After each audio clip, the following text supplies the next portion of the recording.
All right, welcome to the final chalice where the queen is awaiting your arrival. But first, we got to get through the first couple layers. There's not much going on in these chalices because being that it's the final one, there's no items we really need to pick up. So you just be finding the lever, fighting the bosses, and as easy as that, you'll be done. For this chalice, I do have 5 elixirs and 1 punji as a setup. So I would go ahead and grab those if you don't already. And let's create the chalice.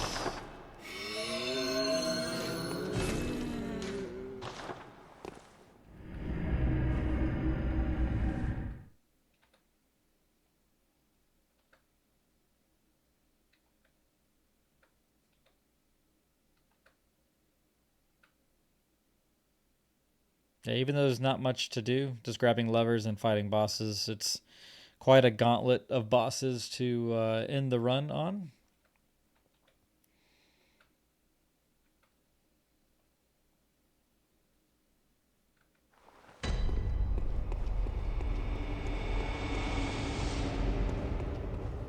Alright, for the first part, you grab the lamp.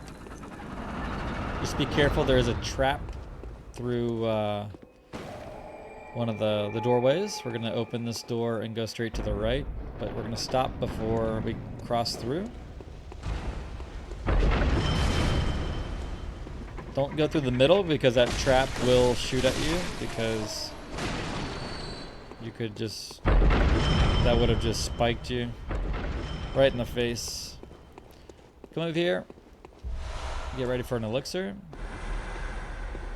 And let's go up and to the left here, run that item. Open this door and go up a ladder, like up and to your right. And there's a ghost lady in here. You want to hide behind this pillar, and you want to wait for her to turn around. So she turned her, oh, she's facing me now. And she turned around and then go. Because she can still potentially see you as you run across with an elixir. Now there's going to be an enemy up here around this pillar here. And you can hit him off the ledge, but be careful, he has a falling hitbox, so he could potentially stagger you on the way down. So I'll just kind of aggro him to come over here. He can throw knives at you.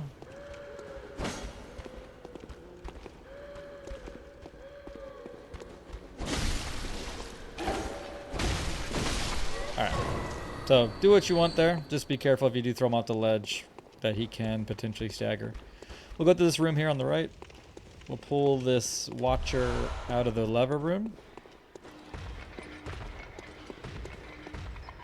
If he does some attacks in this little entryway here, he can potentially fall through the map because Bloodborne. We want to bring him out here. We're going to parry him.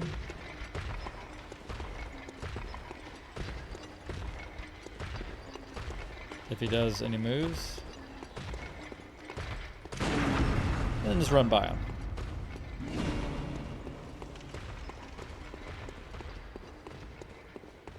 Maybe you find a better way of doing that, but I am pretty familiar with the parries. The move where he kind of charges at you, just be careful you have plenty of space because you will trade the parry and a hit. Alright, let's gonna go up here and to the left for the boss gate. And we get to see Pthumeru Descendant round 2 in a very narrow room. I don't use any buffs for this. You could. But basically what we're going to do is just kind of keep positioning and trigger him to charge us. And we're going to parry, visceral, flip the arena if we need to create space. So he can then charge us, parry, visceral, and then we can interrupt his transition. If you backstab him in the middle of the transition, if he doesn't get it off, he will then reset and then have to do it again. The big thing you want to worry about is if he gets into a wall and blocks you from interrupting his transition, good luck in phase 2. So I'll run in and kind of run in between the second and third pillar to kind of get him kind of walking. This is what we want. Still have enough space. We could probably do one more. That's the other move he can do. After he does that move, though, he will usually do the charge. And he just is listening to me. So we're just going to flip the arena and run. I know, it seems scary. But we want him in the middle.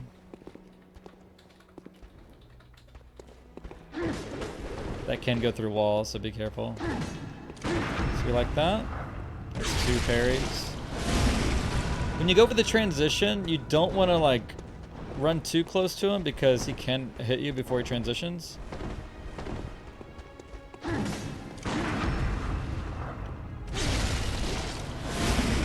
This might be a transition. So I'm going to run a little left and kind of have him hop back.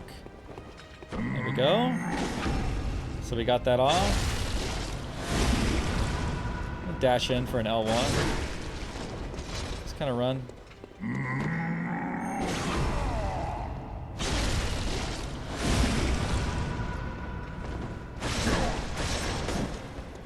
So he just never got it off. Now I am using the stamina rune. I do have the other visceral rune I could have put on for this fight. Probably good to have that. So you don't really have like that little bit of HP left after the final visceral. But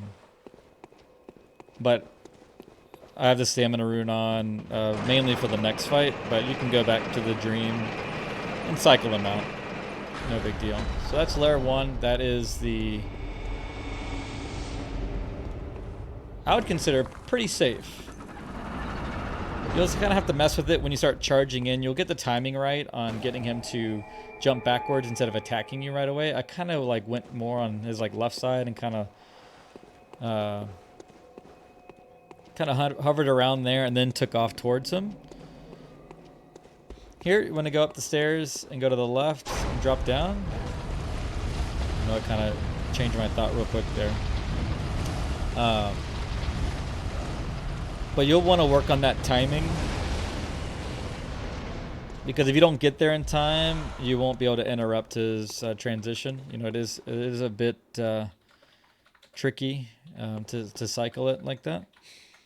But anyways, you're going to come through here. We're going to trigger this fireball and drop down, let it go all the way around. There's some kin blood over there. And then we'll go up the stairs.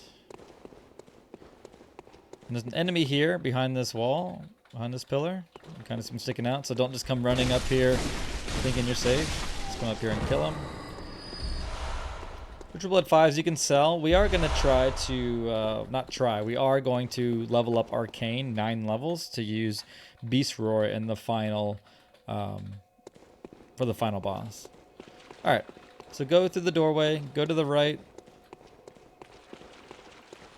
And we're going to come left out here. There's a gunman in the corner. Just be careful. Just be ready to roll it. Keep an eye on him. He might trigger another one. He did. And so we're going to get to where an enemy is at here and have an elixir ready. And we're going to drop down to the right and head back into this room. There's a bunch of enemies and a rat. So while the rat is down there, usually he's down there waiting. Which is unfortunate because our elixir is going to wear off. And these guys are making their way, so we probably should...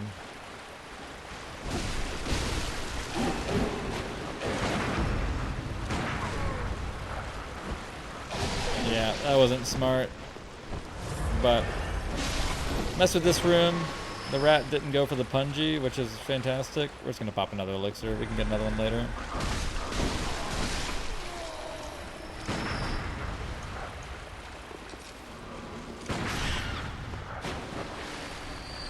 But typically we would want to throw our punji when the rat is around and have him go to the punji and kill him.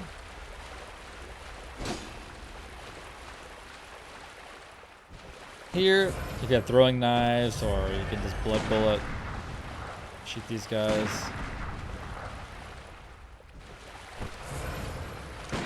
These guys are, they just never want to aggro.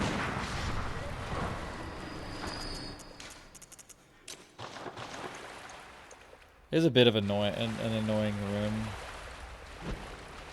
this far. Yeah, these guys who don't have like the armor on will be better with aggroing.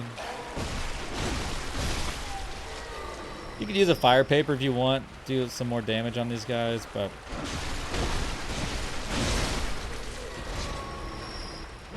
not necessary. We'll go ahead and kill him. We should be fine. The guy is so far on the left. We're going to go up this right side with an elixir when we're done here. If we can get this guy to chase us, which he's just doesn't care. Just doesn't care.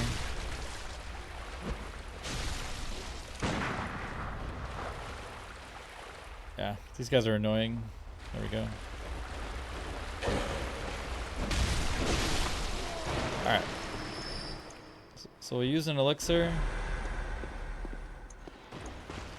And we'll get our mark ready. You don't want to aggro this guy. He is a roly-poly. If you do aggro him, good luck.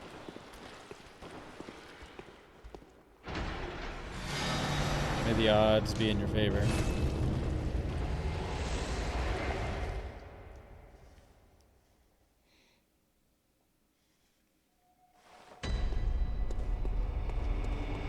So next up we have Bloodletting Beast again, but this time with no head. This I definitely recommend having the stam rune on because you don't want to get caught. I don't have any fire paper. I would probably have fire paper here, but we can use bolt paper. I'll buff to start the fight, but after that I don't really go for any other buffs. We'll buff at the door. I'm going to run in and get 2 R1s on his left hand. And then be ready for him to attack. That slam. You could roll and do an L1. Now you can get a hand hit, but he jumped away. That move there, you can get an R1, R1, L1. Here you can get a nice little R1 into an L1 if you get the timing right. Here's an R1, L1. Be careful standing close to his legs though, because he has a really crazy lingering hitbox. It's a walking hitbox.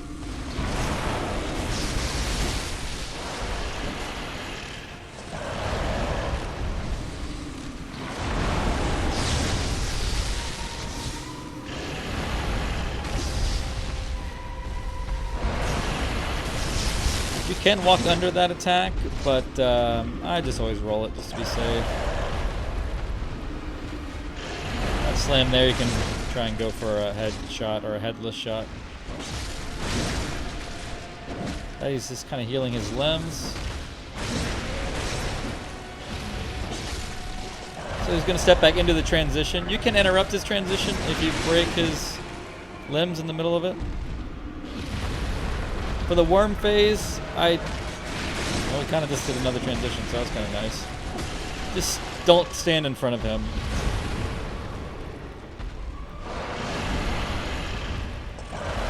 Because he can do some like crazy like quick attacks.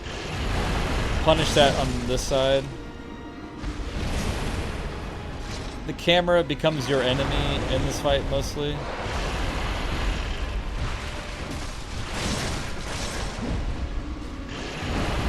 Just don't go for the head punishes.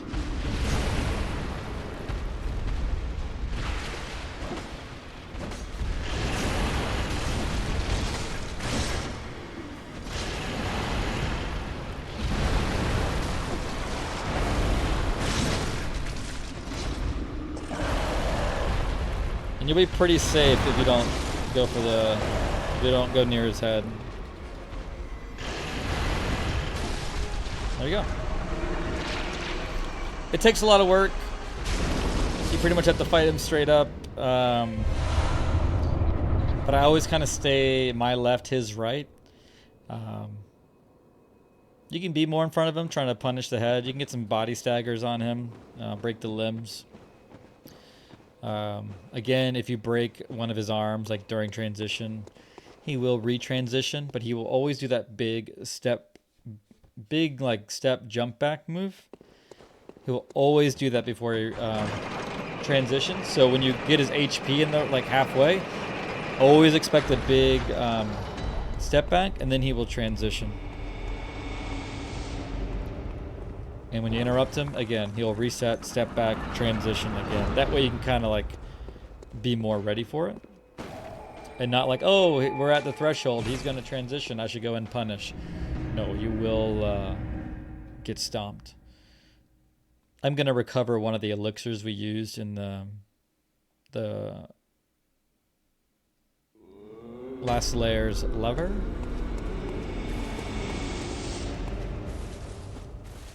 While we're here, I think we're going to also make sure we have enough levels to get Beast Roar.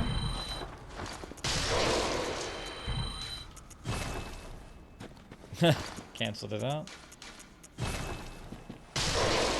Let's see if we have enough. If not, we'll use our insight to sell Maria's set.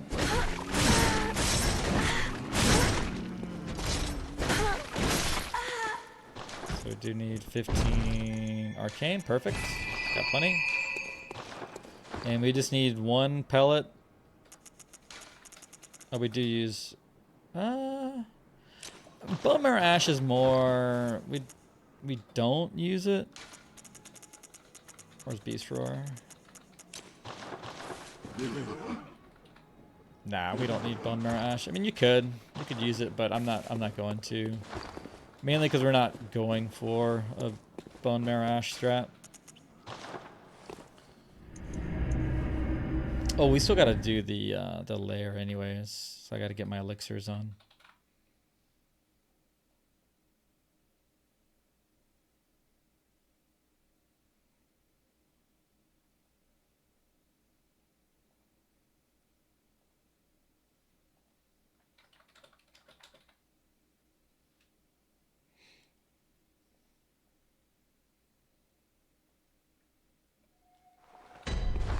So we'll get our elixirs on. So we'll go through the door. We're just gonna drop down. You can run by him. Run by him if you like. In this room here, we want to pop the elixir while we're in here so Scorpions doesn't see us. Go out and to the left. And you're gonna go to this ladder here in the middle.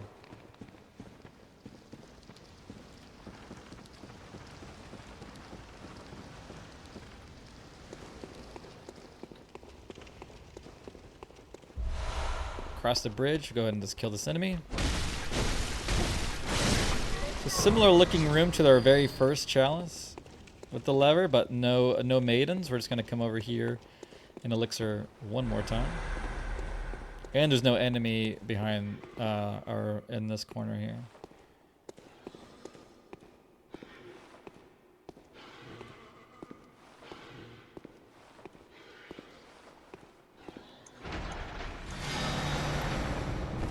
You would normally have your marks equipped here.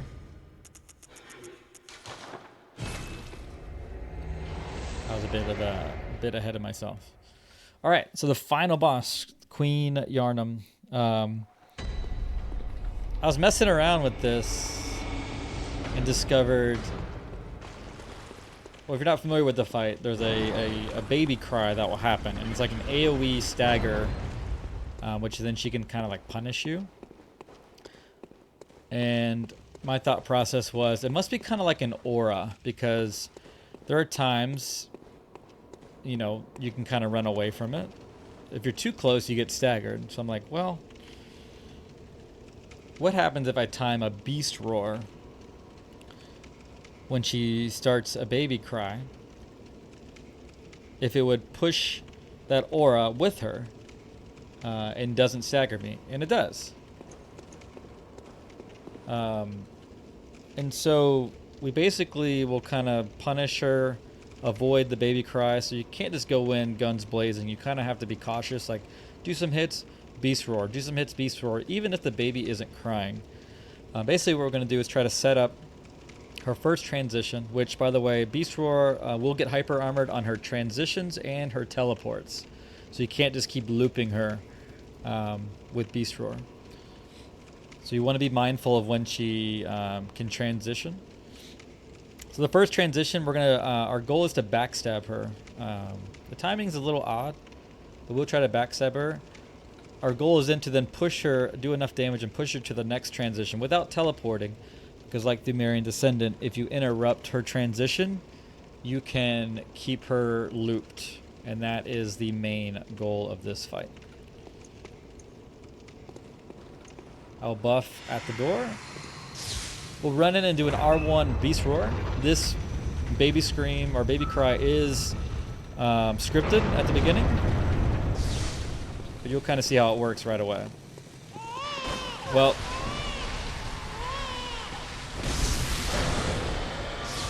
didn't really work too well. Just a running R1 whiff, but that's fine. But I'll kind of just build up my damage a little bit. So here's the transition.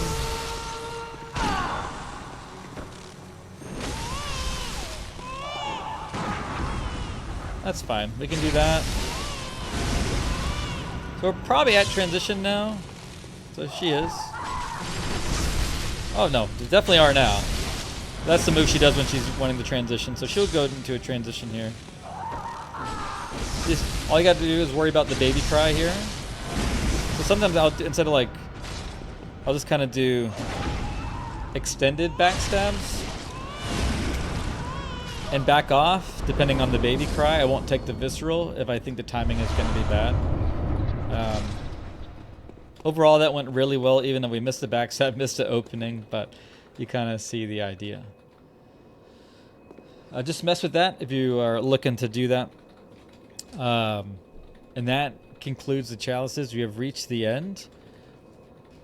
And if you do intend on running this, good luck with your runs. And if there are any questions, please feel free to reach out. Appreciate you watching all the way to the end.